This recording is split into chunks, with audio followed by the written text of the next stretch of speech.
கழக தோழர்களுக்கு சொல்லுகிறேன், களைப்பும் கவலையும் இனி வேண்டாம். இனி வருகிற நாட்கள் முக்கியமான நாட்கள் என்பதை சரியாக உள்வாங்கிக் கொள்ளுங்கள். எல்லா இளைஞர்களிடத்தில் நம்முடைய பிரச்சாரத்தை கொண்டு செல்லுங்கள். பூத்து வருகிற புதிய தலைமுறையை பதியம் போடுங்கள். ஆபத்தான சக்திகள் இந்த நாட்டில் ஊடுருவ முனைகின்றன. நீ சட்டமன்றத்துக்கு வர்றதே வெளிநடப்பு செய்வதற்கு. நீ பதில் சொல்ல நாங்க தயார். 14ஆம் தேதி சட்டமன்றத்துக்கு வருவியா? அண்ணா ஏதாவது ஒரு காரணத்தை கண்டுபிடிப்பனே. சட்டமன்றத்தில் எங்களை எதிர்கொள்ள முடியாது. எல்லா அமைச்சர்களும் புள்ளி விவரங்களை விரலில் சேமித்து வைத்திருக்கிறார்கள். வினை தட்பம் மிகுந்த எங்கள் முதலமைச்சர் கேட்கிற நேரத்தில் தகவல் அமைச்சர்கள் கொடுத்தாகணும். இன்னைக்கு அந்த தகவல்களை சேகரித்து வைத்துக் கொண்டு சட்டமன்றம் 14ஆம் தேதி கூடுகிறது. சட்டமன்றத்துக்கு வா, கேள்வி கேள். உனக்கு கேள்வி கேட்பதற்கு ஆண்மை இருக்கிறதா? நிதியமைச்சர் நிர்மலா சீதாராமன் அகில உலக அழகி போட்டியில் ஆண்டுதோறும் தங்கப்பதக்கம் பெறுகிற பெருமாட்டி நீட்டி முழக்குகிறார். 2 லட்சம் கோடி ஜிஎஸ்டிக்கு வரி குறைச்சதுல 2 லட்சம் கோடி இன்னைக்கு மக்களுக்கு கிடைச்சிடுச்சு அப்படின்னு அந்த அம்மையார் சொல்றாங்க. 2 லட்சம் கோடி ரூபாயை 140 கோடி வாக்காளர்கள் உங்களையும் என்னையும் சேர்த்து எல்லோருக்கும் பகிர்ந்தால் ஒரு ஆளுக்கு கிடைப்பது வெறும் 1428 ரூபாய். இதுதான் நிதியமைச்சர் நீட்டுறார். இதுதான் பம்பர் பரிசுன்னு பம்மாத்து செய்கிறார் பிரைம் மினிஸ்டர். 130 ஐட்டம் பரிமாறி இருக்கான். யாருக்கு? எடப்பாடிக்கு. அவன் இதுவரைக்கும் பார்க்காததெல்லாம் அன்னைக்கு திங்கிறான். தின்னுட்டு சொல்றானா கூட்டணி உறுதின்னு. அது வரைக்கும் சொல்லாதவன் 130 ஐட்டம் சாப்பிட்ட பிறகு உறுதின்ட்டான். நயனார் நாகேந்திரன் டெல்லிக்கு தகவல் கொடுத்துட்டாரு. 130 சாப்பிட்டுட்டான், கூட்டணி உறுதின்னு சொல்லிட்டான் அப்படின்னு விருந்து கொடுத்தே கொண்டுட்டானோ. நான் மிக நீண்ட இடைவெளிக்கு பிறகு நசரத்துப்பேட்டையில் பேசுகிற வாய்ப்பை எனக்கு நண்பர் நாசர் அவர்கள் தந்திருக்கிறார்கள். நசரத்துப்பேட்டையில் நான் வைகோவின் தலைமையில் பணியாற்றிய காலகட்டத்தில் ஆண்டுக்கொருமுறை என்னை வைத்து கூட்டம் நடத்தி தன்னுடைய குடிசையில் எனக்கு விருந்து வைத்த தணிகாசல மன்னன் இன்றைக்கு இல்லை என்று நான் கருதுகிறேன். அவருடைய பிள்ளை ஜெகன் இன்றைக்கு திராவிட முன்னேற்றக் கழகத்தில் தன்னை ஒப்படைத்துக் கொண்டு விளையாட்டு மேம்பாட்டணியின் அமைப்பாளராக சுறுசுறுப்பாக பணியாற்றுவதாகவும் இந்த கூட்டத்தையே கட்டுப்படுத்துகிற வேலையை அவன்தான் பார்த்து கொண்டிருக்கிறான் என்று ஒன்றிய கழகத்தின் செயலாளர் அவர்கள் என்னிடத்தில் பெருமையோடு சொன்னார்கள். இன்றைக்கு லட்சக்கணக்கான இளைஞர்கள் தம்பி உதயநிதி இளைஞரணியின் செயலாளர் பொறுப்பை ஏற்றுக்கொண்டதற்கு பிறகு அலை அலையாய் அணி அணியாய் கழகத்தில் இன்றைக்கு வந்து சேர்ந்து கொண்டிருக்கிறார்கள். அதே நேரத்தில் 2026 பொது தேர்தலுக்கு நாம் நம்முடைய ஆணைகளையும் சேனைகளையும் தயார்படுத்துகிற காலத்தில் தமிழ்நாட்டில் 2வது முறையாகவும் திராவிட முன்னேற்றக் கழக மன்னன் ஸ்டாலின் தலைமையில் ஆட்சி அமைத்ததென்கிற வரலாற்றை எழுதுவதற்கு நாம் மஞ்சினம் உரைத்திருக்கிற இந்த காலகட்டத்தில் திராவிட முன்னேற்றக் கழகத்தின் ஆட்சியை அகற்றிய தீர்வோம் என்று பாசிஸ்டுகள் இன்றைக்கு கொக்கரிக்கிற நேரத்தில் நட்சத்திரங்கள் சூரியனை வீழ்த்த முடியும் என்று ஒரு நம்பிக்கையை விதைப்பதற்கு சில பேர் எத்தனைக்கிற காலகட்டத்தில் நான் நசரத்பேட்டைக்கு வந்திருக்கிறேன். பேசுவதற்கு நிறைய செய்திகள் இருக்கின்றன. நண்பர் எழிலரசன் ஒரு சட்டமன்ற உறுப்பினர், கழகத்தின் கொள்கை பரப்பு செயலாளர், உலகலாம் என்று சேக்கிழார் பாடுவதற்கு சிவபெருமான் அடியெடுத்து கொடுத்ததை போல எளியவன் நான் பேசுவதற்கு எனக்கு அடியெடுத்து தந்திருக்கிறார். அவருக்கு நான் நன்றி தெரிவித்துக் கொள்கிறேன். இது ஒரு முக்கியமான காலகட்டம். இந்த காலகட்டத்தில் நாம் ஏந்த வேண்டியது இப்பொழுது பெரியாரையும் அண்ணாவையும் தான். பெரியாரையும் அண்ணாவையும் திரும்ப திரும்ப பேசுவதன் மூலம்தான் பாசிசம் என்கிற வல்லிருட்டு தமிழ்நாட்டை சூழாமல் இருக்க முடியும் என்று நான் கருதுகிறேன் என்பதை விட கவலைப்படுகிறேன். தமிழ்நாட்டில் இன்றைக்கு பெரியாருடைய பிறந்த நாளை நாம் கொண்டாடுகிற காலகட்டத்தில் விசாகப்பட்டினத்தில் கொண்டாடுகிறார்கள். தமிழ்நாட்டில் பெரியாரின் பிறந்த நாளை நாம் கொண்டாடுகிற நேரத்தில் தலைநகர் டெல்லியில் இந்தியாவின் நட்சத்திர தகுதியுள்ள பல்கலைக்கழகம் ஜவஹர்லால் நேரு பல்கலைக்கழகத்தில் பெரியாரின் பிறந்த நாளை கொண்டாடுகிறார்கள். தமிழ்நாட்டில் பெரியாரின் பிறந்த நாளை திராவிட முன்னேற்றக் கழகம் கொண்டாடுகிற காலகட்டத்தில் என் பெருமைக்குரியவர்களை ஹைதராபாத்தில் உஸ்மானியா பல்கலைக்கழகத்தின் பெரியாரின் பிறந்த நாளை கொண்டாடுகிறார்கள். பெரியாரை உலகமயமாக்குகிற முயற்சியில் இன்றைக்கு திராவிட முன்னேற்றக் கழகம் தன்னுடைய பங்களிப்பை தந்திருக்கிறதை விட சர்வதேச பல்கலைக்கழகங்களில் பெரியாருக்கு ஒரு சேர், ஒரு நாற்காலி போடுவதற்கு திராவிட முன்னேற்றக் கழகம் இன்றைக்கு தலைவர் அண்ணன் ஸ்டாலின் அவர்கள் திட்டமிட்டு அந்த பணியும் நடைபெற்றுக் கொண்டிருக்கிறது. பெரியாரை நினைத்து பார்க்கிறோம். இந்த செப்டம்பர் திங்களில் கைகுவித்து சிவனை வணங்கி சிவனை ஆராதிக்கிறவர்களுக்கு கார்த்திகை தீபம் ஏற்றி வைக்கப்படுகிற கார்த்திகை மாதம் மகத்தான மாதம். நெஞ்சிலே சிலுவை சுமந்திருக்கக்கூடிய கிறிஸ்தவ நண்பர்களுக்கு இயேசு பிறந்த டிசம்பர் திங்கள் மகத்தான மாதம். இஸ்லாம் எங்கள் வழி, இன்பத்தமிழ் எங்கள் மொழி என்று பேசுகிற இஸ்லாமிய சொந்தங்களுக்கு நபிநாதர் ஸல்லல்லாஹு அலைஹி வஸல்லம் அவர்கள் பிறந்த மாதம் மகத்தான மாதம். உருண்டு கொண்டிருக்கிற உலக பந்தை உள்ளம் கைகளில் தாங்கிக் கொண்டிருக்கின்ற வஞ்சிக்கப்படுகிற தொழிலாளர்களுக்கு அவர்களுடைய உரிமையை வென்றெடுத்த மே மாதம் மகத்தான மாதம். சாதியாலும் மதத்தாலும் அரசியலாலும் சிந்தி சிதறி கிடக்கக்கூடிய தமிழர்களை ஒன்றிணைப்பதற்கு நமக்கு ஒரு மகத்தான மாதம் இருக்கிறது என்றால் அந்த மாதம் பெரியார் பிறந்த செப்டம்பர், அறிஞர் அண்ணா பிறந்த செப்டம்பர், திராவிட முன்னேற்றக் கழகம் உதயமான செப்டம்பர். மழை பொழிகிறது என்றார் நாசர். மழை பொழியும், மழை பொழிந்தால்தான் இது முப்பெரும் விழா. ராபின்சன் நந்தவனத்தில் திராவிட முன்னேற்றக் கழகத்தின் கொடியை வான்முட்ட பறக்க விட்டு ஒரு பழைய கலாச்சாரம் தன்னுடைய முகத்தையும் முகவரியையும் இழந்து விட்டது. தம்பி கண்ணுதற் பெருங்கடவுளோடும் கண்ணுதற் பெரும் கடவுளோடும் கண்ணுறத் தெரிந்த பசுந்தமிழ் மொழி அழிந்து கொண்டிருக்கிறது. ஒரு பண்பாடு பாடையின் நோக்கி பயணிக்கிறது. இருண்டு கிடக்கிற இதய கிழக்குகள் விடியுமா என்ற கவலை என்னை அழுத்துகிறது. உடைந்து கொண்டிருக்கிற பண்பாட்டை உடையாமல் காப்பாற்றவும், தூர்ந்து கொண்டிருக்கிற கலாச்சாரத்தை தடுத்து நிறுத்தவும் நான் திராவிட முன்னேற்றக் கழகம் என்கிற தென் திசை தீபத்தை தொடங்கி வைக்கிறேன் என்று ராயபுரத்தில் ராபின்சன் நந்தவனத்தில் மழை பொழிந்து கொண்டிருக்கிற வேளையில்தான் அண்ணா அவர்கள் சொன்னார்கள். இந்த இயக்கத்தை காப்பாற்றுவதற்கு என்னை நம்பி வந்தால் பதவி கிடைக்கும், உதவி கிடைக்கும். என்னை நம்பி வந்தால் பல்லக்கில் பவனி வரலாம், பல கோடி தேடலாம். என்னை நம்பி வந்தால் சுபிட்சம் கிடைக்கும், சொர்க்கத்துக்கு போகலாம் என்று நம்புகிறவர்கள் என் பக்கம் வர வேண்டாம். என்னை நம்பி வரக்கூடியவர்களுக்கு பரிசாக தருவது நான் சிறைச்சாலை, சித்திரவதை, வீர மரணம். இதை ஏற்றுக்கொள்ள விருப்பம் உள்ளவர்கள் மட்டும் வாருங்கள் தம்பி என்று அண்ணா அறைகூவல் விட்டு இந்த இயக்கத்தை தொடங்கிய பொழுது கையெழுத்திட்டவர் டி.ஆர். ராஜரத்னம். 1967 ஆதிக்க இந்தியை கட்டவிழ்த்துவிட்டு அடக்குமுறை செய்து இரத்த குளியல் நடத்துவதற்கு முகம் தந்த பக்தவத்சலத்தை 1967 வீழ்த்தியவர் டி. ராஜரத்னம். அவர் படை நடத்திய இடம் இந்த இடம்.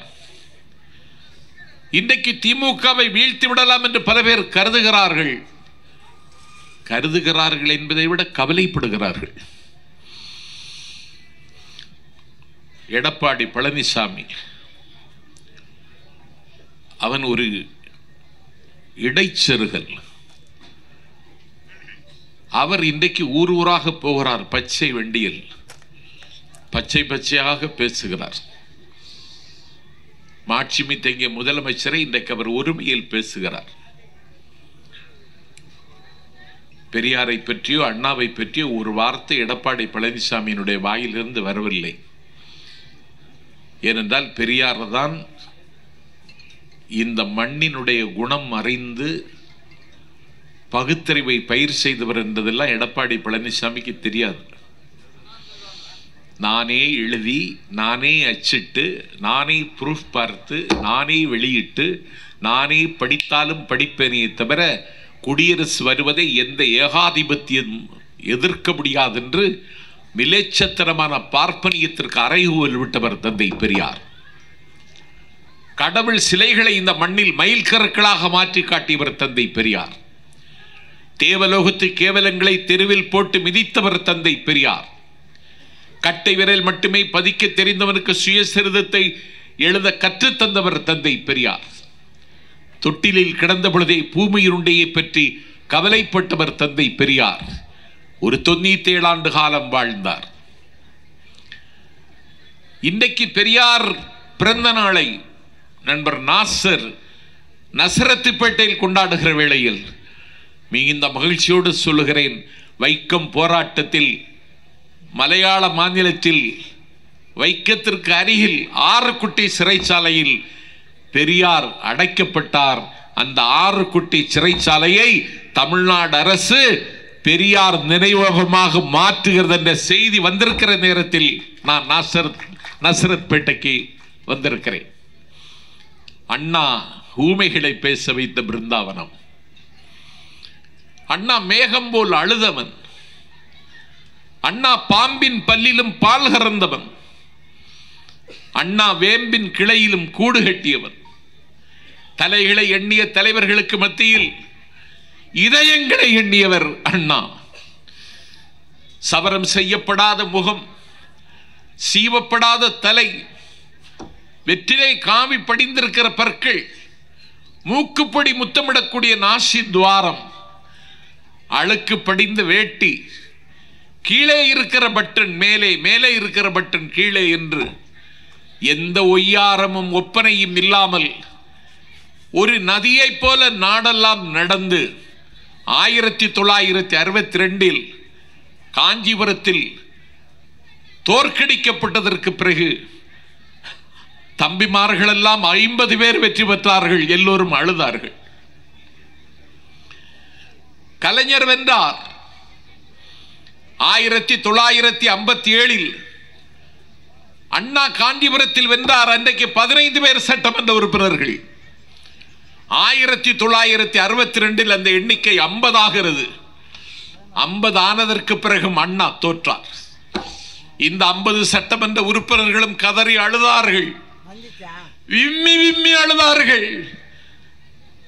எங்கள் அணிவகுப்புக்கு தலைமை தாங்கி அண்ணா தோற்று போன நிலையில் நாங்கள் எந்த முகத்தோடு சட்டமன்றத்திற்கு போவதென்று கேவி கேவி அழுதார்கள். அழுது கொண்டிருக்கிற தம்பிகளுக்கு மத்தியிலே அண்ணா சொன்னார், சட்டமன்றத்திற்கு செல்லுங்கள், நான் வர முடியவில்லை என்பதற்காக வருத்தப்படாதீர்கள். ஐரோப்பியாவிலே ஒரு போர் நடந்தது. அந்த போர் இஸ்லாமியர்களுக்கும் கிறிஸ்தவர்களுக்குமான போர். இயேசு பிறந்த பெத்லகேமுக்கு கிறிஸ்தவர்கள் செல்லக்கூடாது என்று இஸ்லாமியர்கள் வழிமறித்தார்கள், தடுத்து நிறுத்தினார்கள். இயேசு பிறந்த தொட்டில் பிரதேசத்திற்கு சிலுவை சுமந்த கிறிஸ்தவர்கள் போகக்கூடாதா? இது என்ன அநியாயம் என்று கிறிஸ்தவர்களுக்கு மத்தியிலே ஒரு பெரிய வேதனை எழுந்தது. அந்த நேரத்தில் ஒரு ஒப்பந்தம் செய்வதற்கு அந்த மன்னன், கிறிஸ்தவர்களின் சார்பில் இருந்த மன்னன் ரிச்சர்டும், இஸ்லாமியர்களின் சார்பில் சாவடியும் ஒரு ஒப்பந்தம் போட்டார்கள். அந்த ஒப்பந்தத்தில் என்னவென்றால், போரில் வெற்றி பெற்று விட்டார்கள் கிறிஸ்தவர்கள், மன்னன் ரிச்சர்ட் அங்கே போகக்கூடாது என்பதுதான் இஸ்லாமியர்களுடைய பிடிவாதம். அப்பொழுதுதான் மன்னர் ரிச்சர்டு சொன்னார், அந்த ஒப்பந்தத்தை நான் மதிக்கிறேன், ஆனால் வெற்றி பெற்ற கிறிஸ்தவர்கள் போகலாம், அவர்களுக்கு தலைமை தாங்கிய ரிச்சர்டுங்கிற நான் போகக்கூடாது என்று சொல்லுகிறார்கள்.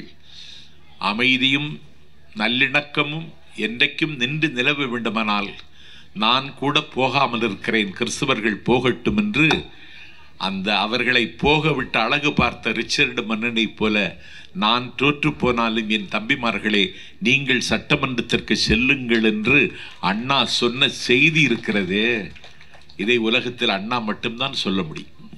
நான் அண்ணாவை ஆபி செய்தவன். நான்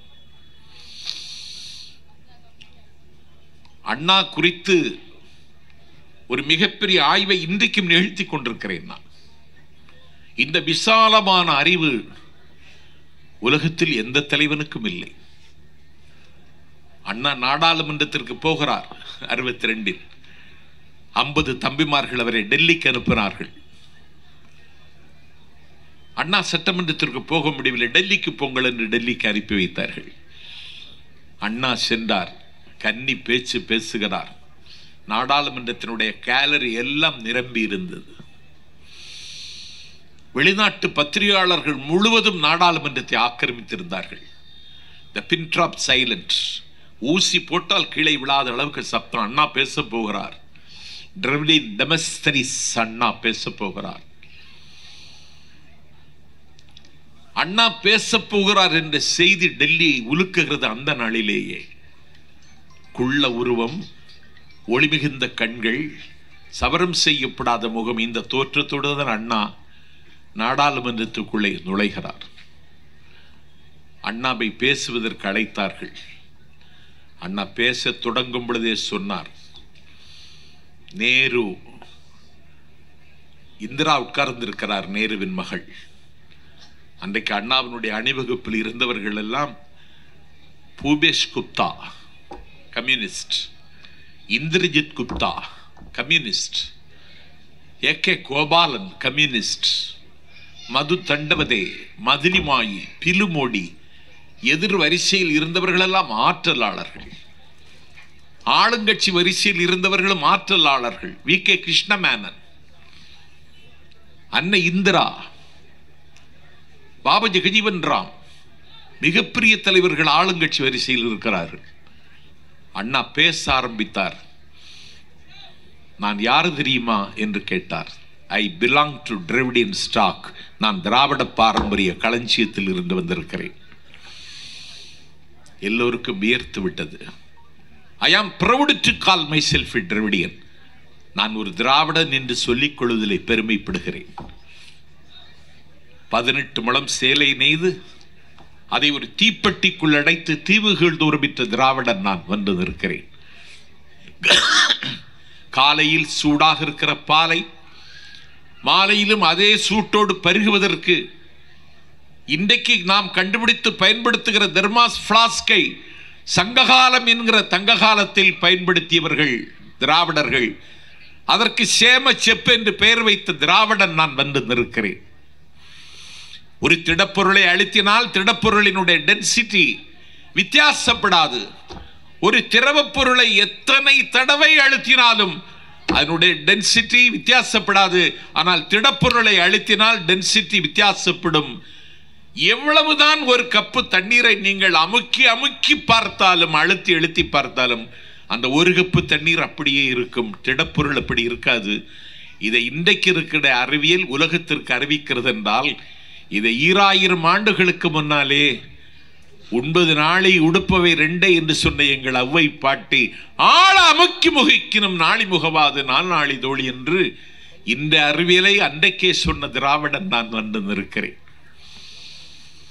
விண்ணில் மண்ணில் இருந்து ஏவி விண்ணில் சென்று விந்தை புரிந்து மண்ணுக்கு தகவல் தரக்கூடிய கொள்கலன்.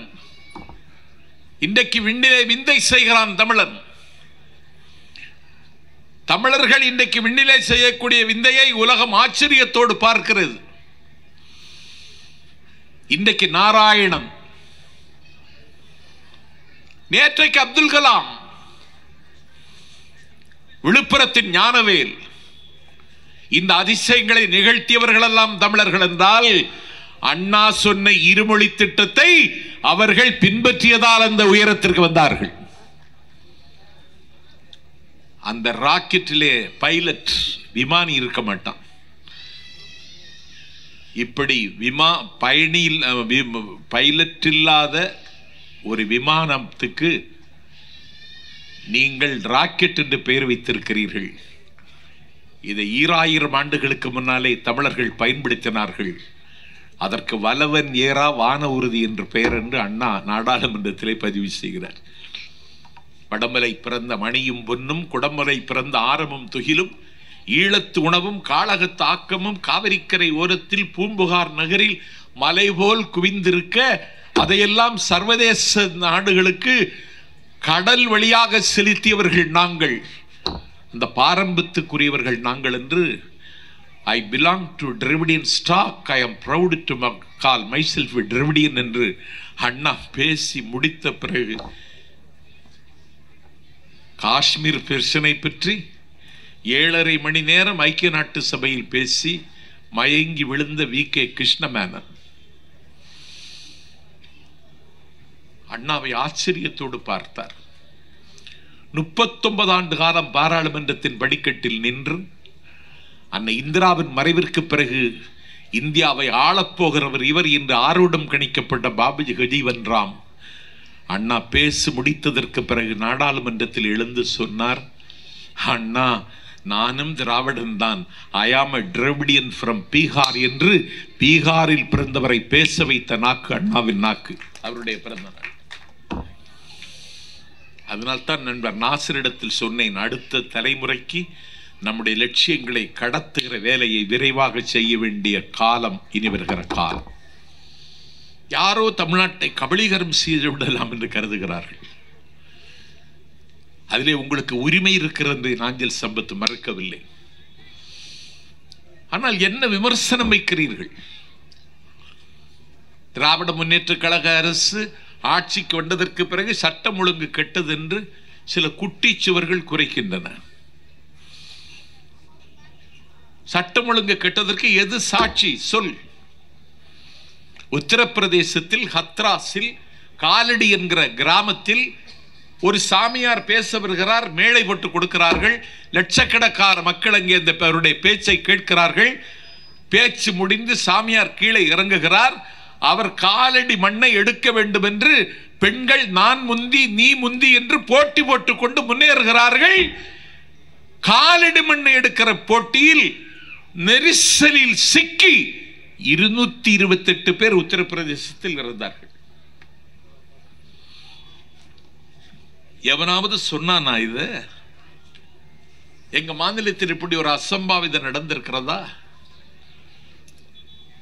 சட்டம் ஒழுங்கு கெட்டு போய் விட்டது என்று சொல்லுகிற எடப்பாடி பழனிசாமி, நீ பட்ட பகலில் பச்சை காரில் வருகிறாயே, உனக்கு ஏதாவது ஆபத்து நேர்ந்ததா?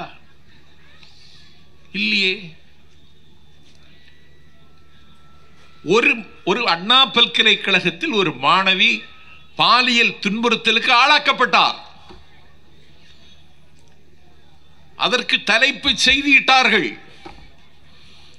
வலைத்தளத்திலே பிரச்சாரம் செய்தார்கள். இந்த அரசாங்கத்தை வீழ்த்துவதற்கான ஆயுதமாக அதை எடுத்தார்கள். அண்ணன் ஸ்டாலின் ஆரவாரம் இல்லாத தலைவர், அலட்டிக்கொள்ளாத தலைவர். ஆனால் அவர் அமைதியாக இருக்கிறார் என்பதற்காக நீங்கள் அவரை குறைத்து மதிப்பிடாதீர்கள். அவர் அமைதியாக இருந்தாலும் அணுக்குண்டு. 257 நாட்களில் அண்ணா பல்கலைக்கழக மாணவியை பலாத்காரம் செய்த குற்றவாளியை கூண்டில் நிறுத்தி இன்றைக்கு சிறையில் அடைத்திருக்கிற அரசு திராவிட முன்னேற்ற கழகத்தின் அரசு, அண்ணன் ஸ்டாலின் அரசு. என்ன சொல்லுவீர்கள்? உங்களுக்கு சொல்வதற்கு என்ன இருக்கிறது? உரிமை தொகை கொடுக்கிறோம் பெண்களுக்கு. உரிமை தொகை கொடுப்பதை கூட இலவசம்னு அண்ணன் சொல்லல ஸ்டாலின். இது உங்களுக்கு உரிமை உள்ள தொகை அப்படின்னு தான் சொன்னார். 505 வாக்குறுதிகளில் 460 வாக்குறுதிகள் நிறைவேற்றி இருக்கிறோம். ஒரே மேடையில் விவாதிக்க தயாரா என்று எடப்பாடி பழனிசாமி அண்ணன் ஸ்டாலினை பார்த்து கேட்கிறார். நான் அமைச்சர் நாசரை வைத்துக்கொண்டு, என் நண்பர் கிருஷ்ணசாமியை வைத்துக்கொண்டு, எழிலரசன் அவர்களை வைத்துக்கொண்டு சொல்லுகிறேன், ஒரே மேடையில் விவாதிப்பதற்கு அண்ணன் ஸ்டாலின் சார்பாக எடப்பாடி பழனிசாமியிடம் விவாதிக்க நாஞ்சில் சம்பத் தயார். தேதி குறிக்க தயாரா? நீ சட்டம் ஒழுங்கு கெட்டதென்று பேசுகிறாயே, ஒரு தூத்துக்குடி என்கிற உப்பு காற்று வீசுகிற மண்ணை, தமிழர்கள் முத்து குளித்த கடலை, இந்தியாவினுடைய துறைமுக நகரங்களில் 1வது வரிசையில் இருக்கக்கூடிய தூத்துக்குடியை சுடுகாடாக்குவதற்கு தொடங்கப்பட்ட அகர்வாலினுடைய அந்த தாமிர ஆலையை இழுத்து மூடவென்று தூத்துக்குடி மக்கள் கட்சி, ஜாதி, அரசியல் கடந்து ஒரு அறப்போர் நடத்தி அவர்கள் ஊர்வலமாக வருகிற பொழுது உன்னுடைய காவல்துறை கண்மூடித்தனமாக துப்பாக்கி சூடு நடத்தி ஒரு பள்ளி மாணவியினுடைய வாயிலே துப்பாக்கி வைத்து சுட்டார்கள். அதை எடப்பாடி பழனிசாமி அன்றைய முதலமைச்சர் சொன்னார், தொலைக்காட்சி பார்த்துதான் தெரிந்து கொண்டேன் என்று. கொரோனா என்கிற கொள்ளை நோய் நம் உயிரை காவுகேட்ட காலகட்டத்தில் மாஸ்க் அணிந்துதான் வெளியே வர முடியும் என்கிற அளவிற்கு கட்டுப்பாடு விதிக்கப்பட்ட காலகட்டத்தில் ஓடுகிற ரயிலில் பயணிக்க கூடாது, பேருந்தில் பயணிக்க கூடாது, பூங்காக்களில் சஞ்சரிக்க கூடாது. பள்ளி குழந்தைகள் கூட இந்த நாட்டிலே ஒரு ஆண்ட்ராய்டு போனை வைத்து கல்வி கற்கக்கூடிய நிலைமைக்கு நாம் தள்ளப்பட்ட அந்த இருண்ட காலத்தில் என் பெருமைக்குரியவர்களே, 5 மணிக்கு மேல் கடையை திறந்து வைத்திருத்தான் என்று சாத்தான்குளத்தில் ஜெயப்பிரகாஷையும் கல்யாணமாகாதவருடைய வாலிப மகனையும் அடித்து துவைத்து சிறைச்சாலைக்குள் கொண்டு சென்று சிறைச்சாலைக்குள்ளேயே கொண்டு பிடித்தார்கள்.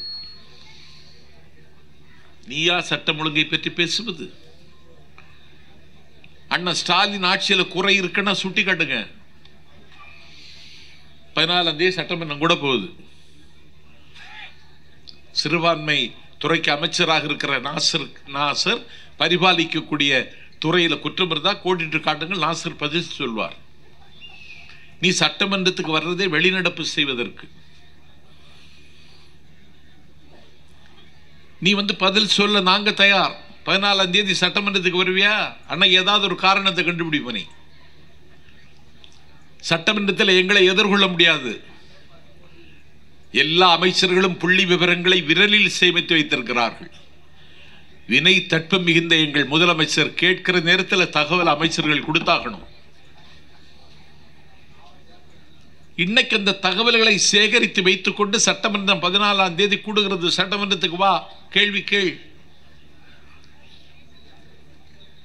உனக்கு கேள்வி கேட்பதற்கு ஆண்மை இருக்கிறதா? ஆன்ம பலம் இருக்கிறதா? உங்ககிட்ட ஏதாவது தரவு இருக்கா? ஒண்ணுமே கிடையாது. எங்கள் தோழமை கட்சிகளை கொச்சப்படுத்துறான், கம்யூனிஸ்ட கொச்சப்படுத்துறான். கம்யூனிஸ்டுகள் எங்கள் தோழமை கட்சி தான். ஆனால் அவர்கள் இன்றைக்கு உரிமைக்கு போராடுகிறார்கள். உரிமைக்கு போராடுகிறவர்கள் போராட்டத்தை திமுக அங்கீகரிக்கிறது. எல்லா போராட்டங்களை முடிவுக்கு கொண்டு வர வேண்டுமானால் நிதி வேண்டும்.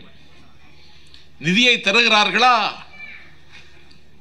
நிதியமைச்சர் நிர்மலா சீதாராமன் அகில உலக அழகி போட்டியில் ஆண்டுதோறும் தங்கப்பதக்கம் பெறுகிற பெருமாட்டி நீட்டி முழக்குகிறார். என்ன முழக்குகிறார்? 2 லட்சம் கோடி ஜிஎஸ்டிக்கு வரி குறைச்சதுல 2 லட்சம் கோடி இன்னைக்கு மக்களுக்கு கிடைச்சிடுச்சு அப்படின்னு அந்த அம்மையார் சொல்றாங்க. அதுக்காக ஒரு பல்கலைக்கழக ஒரு கல்லூரியில் போய் பேசுறாங்க. நாஞ்சில் சம்பத் சொல்லுகிறேன், நிர்மலா சீதாராமனுக்கு கேட்க வேண்டும் என்பதற்காக அல்ல. நிர்மலா சீதாராமன் பேச்சை நம்பி இருப்பவர்கள் நசரத்துப்பேட்டையில் யாராவது இருந்தால் 2 லட்சம் கோடி ஜிஎஸ்டி வரி குறைத்ததால் 2 லட்சம் கோடி கிடைக்கும் என்றால் ஜிஎஸ்டி பம்பர் ஆதாயம் என்கிற பம்மத்து செய்கிறார் நாடாளும் பிரதமர். 2 லட்சம் கோடி ரூபாயை 140 கோடி வாக்காளர்கள், உங்களையும் என்னையும் சேர்த்து எல்லோருக்கும் பகிர்ந்தால் ஒரு ஆளுக்கு கிடைப்பது வெறும் 1428 ரூபா. இதுதான் நிதியமைச்சர் நீட்டுறார். இதுதான் பம்பர் பரிசுன்னு பம்மாத்து செய்கிறார் பிரைம் மினிஸ்டர். 1428 ரூபாய். அப்படியானால் ஒரு நாளைக்கு கிடைக்கிற ரூபாய் வெறும் 119 ரூபாய். மகாத்மா காந்தி தேசிய ஊரக வேலை வாய்ப்பு திட்டத்திலேயே இன்னைக்கு 400 ரூபாய் கொடுக்கிறோம். உரிமை தொகை என்கிற பெயரால நாங்க 1000 ரூபாய் கொடுக்கிறோம். நீ 1428 ரூபாய் கணக்கு, அவ்வளவுதான் நமக்கு வரப்போகுது. அது நமக்கு கையில வராது. எந்த விதமான தெளிவோ பார்வையோ இல்லாத ஒருவர் இந்த நாட்டில் நிதியமைச்சர். இன்னைக்கு எட்டேலன் அஃபேர்ஸ் மினிஸ்டர்னு ஒருத்தர் இருக்கான். இந்த நிதியமைச்சர் நிர்மலா சீதாராமனும் விதைக்காமல் விளைந்த களனி. தேர்தலிலேயே நிக்கல. நாசருக்கெல்லாம் இனிமேல் தூக்கம் வராது. வர்ற தேர்தல் அவ்வளவு அறைகூல் மிகுந்ததாக இருக்கும். தேர்தலையே நிற்காம, கை குவித்து வணங்காமல், ஓட்டே கேட்காமல் ஒரு பெண்மணி இந்த நாட்டில் 10 ஆண்டு காலம் அமைச்சருங்க. இந்த கொடுமை எந்த கோவிலில் போய் சொல்றது? இப்படி ஒருதான் இருந்தான்னே இந்தியாவில் இருந்தவங்களுக்கு தெரியாது. அவனுக்கு பேரு ஜெய்சங்கர். அவன் தான் இன்னைக்கு இந்தியன் எட்டர்னல் அஃபேர்ஸ் மினிஸ்டர். இன்னைக்கு இந்தியாவினுடைய வெளியுறவு கொள்கையிலே நாம் தோற்று போனோம். நான் மேடைக்கு வந்தவுடனே தினமணி பத்திரிகை என் கையில் நாசர் தந்து, பார் தலைப்பை பார், அமெரிக்காவினுடைய அதிபர் ட்ரம்ப் மருந்துகளுக்கு இன்றைக்கு 100% வரி விதித்திருக்கிறார் இந்தியாவுக்கு. The cancer, tuberculosis, எளிதில் குணமாக முடியாத கொடு நோய்களுக்கு இந்தியாவில் தயாரிக்கப்படுகிற மருந்துகளை விட அமெரிக்க திருவிடத்தில் இருந்து இறக்குமதி செய்யப்படுகிற மருந்துகள் நல்ல மருந்து என்கிற நம்பிக்கை நாட்டு மக்களுக்கும் இருக்கிறது, டாக்டர்களுக்கும் இருக்கிறது. இன்னைக்கு 100% வரி போட்டிருக்கான். இன்னைக்கு செய்தி. பிஜேபியில் யாராவது ரியாக்ட் பண்ணியிருக்காங்களா? மத்திய மந்திரிகள் யாராவது வெளியிடல. எங்கள் கடல் எல்லையில் எங்கள் மீனவர்கள் மீன்பிடித்தால் எங்கள் மீனவர்களை பட்ட பகலில் திருப்பாலைக்குடின்னு ஒரு ஊர் ஆர்எஸ் மங்கலத்தில் இளைஞரணியில சைக்கிள் பிரச்சாரம் செய்த பொழுது நான் பேசின ஊர் அந்த ஊர். அங்கிருந்த மீனவர்களை கைது செய்திருக்கிறார்கள். அவர்கள் படகுகள் உடைத்து நொறுக்கப்பட்டிருக்கின்றன. அவர்கள் ரிமாண்ட் செய்து இலங்கை சிறைச்சாலையில் வைத்திருக்கிறார்கள். நாஞ்சில் சம்பத் கேட்கிறேன், ஜெய்சங்கர் பதில் சொல்வாரா? ஜெய்சங்கர் இதை ரியாக்ட் பண்ணணும்னாவது எடப்பாடி பழனிசாமி வற்புறுத்துவாரா? இல்லை. இந்தியாவினுடைய சர்வதேச கொள்கை, வெளியுறவு கொள்கை தோற்று போய்விட்டது. அம்மணமாக இருக்கிறது இந்தியா. பக்கத்தில் இருக்கிற பாகிஸ்தானை பகைத்துக் கொண்டாய். ஆபரேஷன் சிந்தூர் அப்படின்னா இன்னைக்கு எழிலரசன் பத்திரிகையை படிச்சதுல தெரிஞ்சிருக்கும். இன்னைக்கு பாகிஸ்தான் பிரதமர் எங்க போய் ஜெனீவாவில் போய் சொல்லுகிறார், இந்தியா பாகிஸ்தான் போரில் 7 போர் விமானங்கள் சுட்டு வீழ்த்தப்பட்டன என்று. 7 போர் விமானங்கள். ஆபரேஷன் சித்தூர் பற்றி வாயிலிய பேசிய நீங்கள் இந்த உண்மையை சொன்னீர்களா? இல்லை. சொல்லுகிற துணிச்சல் உங்களுக்கு இருக்கிறதா? அதுவும் இல்லை. நீங்க என்ன செய்தீங்க? காஷ்மீர்ல அமுலில் இருந்த 300 ஆர்டிகிள் 370 எடுத்தீங்க. எதுக்கு எடுத்தீங்க? பயங்கரவாதத்தை கட்டுப்படுத்துதுன்னு சொன்னீங்க. ஒரு மாநில அரசாங்கத்தினுடைய அனுமதி இல்லாமல் 370வது பிரிவை எடுத்தது மட்டுமல்ல, அந்த காஷ்மீரை, அந்த கனிகுலுங்கும் காஷ்மீரை அப்பப்பா, பூலோக சொர்க்கம் என்று கருதுகிற காஷ்மீரை 3 துண்டாக உடைத்தார்கள். உடைக்கப்பட்ட ஒரு பகுதி தான் லடாக். இன்றைக்கு லடாக்கில், என் பெருமைக்குரியவர்களே, லடாக்கை ஒரு மாநிலம், ஒரு ஸ்டேட் ஆக்க வேண்டும் என்ற ஒரு போராட்டம் காஷ்மீரில் வெடித்து சிதறி, அந்த போராட்டத்தில் 9 பேர் செத்திருக்கிறார்கள், 90 பேர் காயமுற்றிருக்கிறார்கள். அந்த காஷ்மீர் பிரச்சனையை கூட கையாள தெரியாதவர்கள் இன்றைக்கு அந்த போராட்டத்தை முன்னெடுத்த பருவநிலை ஆர்வலர் சோனம் வாங்கை இன்றைக்கு கைது செய்து சிறையில் அடைத்திருக்கிறார்கள். இதுதான் டெல்லியில் நடக்கிற ஆட்சி. அவங்களுக்கு முட்டுக் கொடுக்கிற பாவத்தை எடப்பாடி செய்கிறார். அண்ணாமலை எடப்பாடியை கடுமையாக விமர்சிச்சார். இப்ப அண்ணாமலையை க்ளோஸ் பண்ணிட்டு நயனார் நாகேந்திரன் நல்ல பண்பாளர், அவரை கொண்டு தலைவராக்கி அதிமுக கூட நெருக்கத்தை உருவாக்கணும்னு சொல்லி எடப்பாடி பழனிசாமியை கூப்பிட்டு நயனார் நாகேந்திரன் திருநெல்வேலியில் அவருக்கு வீட்டில் விருந்து கொடுத்துருக்காரு. 130 ஐட்டம் விருந்தில்.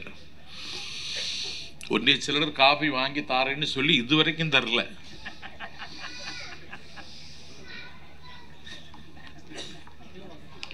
இன்னும் வேண்டாம், இன்னும் வேண்டாம். இல்ல இல்ல, 130 ஐட்டம் பரிமாறி இருக்கான். யாருக்கு? எடப்பாடிக்கு. அவன் இதுவரைக்கும் பார்க்காததெல்லாம் அன்னைக்கு திங்கிறான்.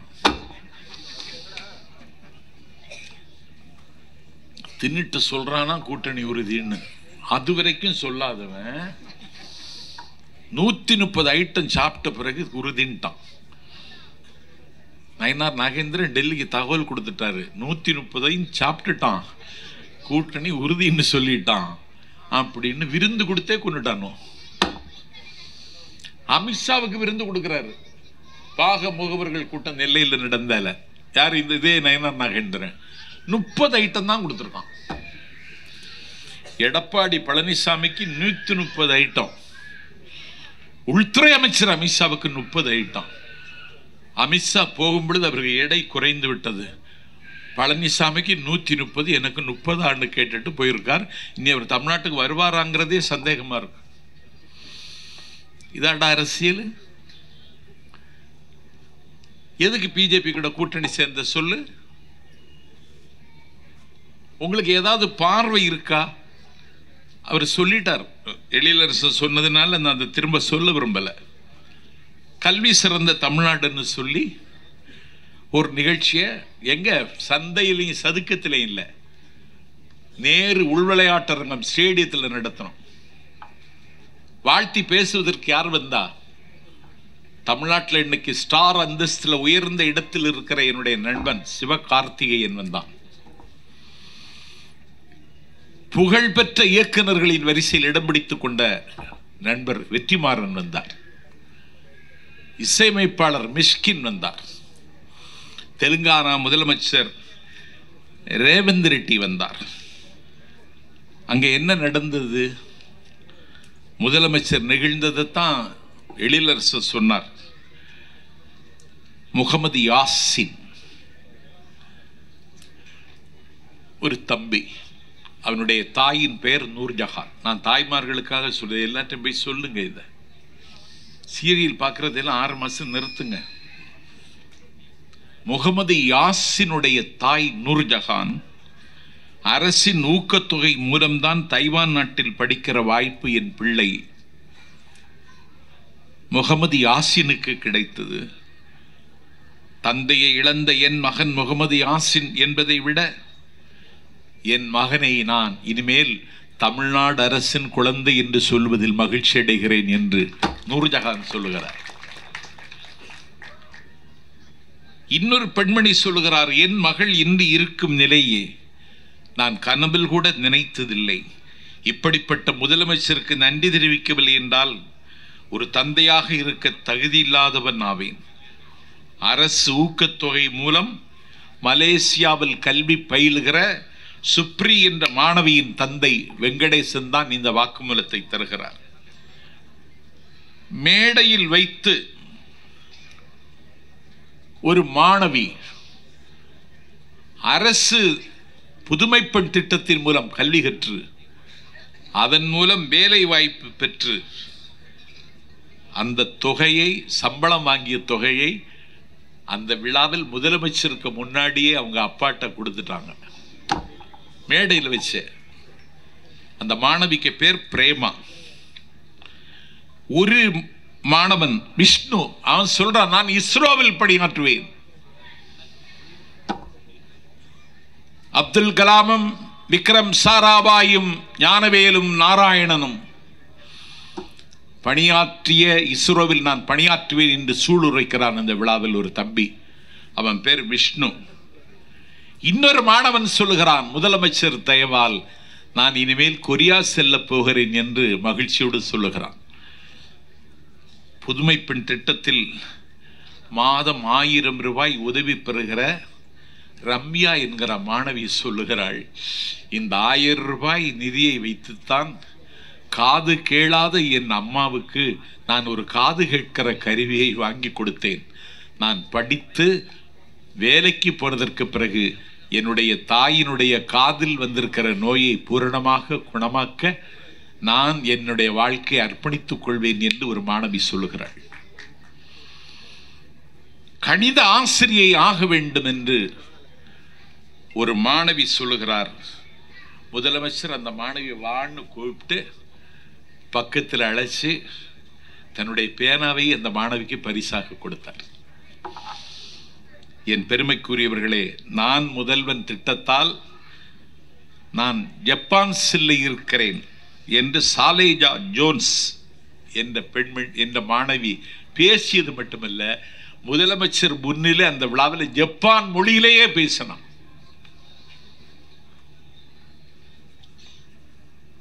ஏழ்மை காரணமாக படிக்க முடியாமல் காலத்தால் கைவிடப்பட்ட ஒரு தாய், ஒரு அம்மா, உங்களுக்கும் வாய்ப்பு இருக்கு, புதுமை பெண் திட்டத்தில் கல்லூரியில் சேர்ந்து படிக்கிறாள்.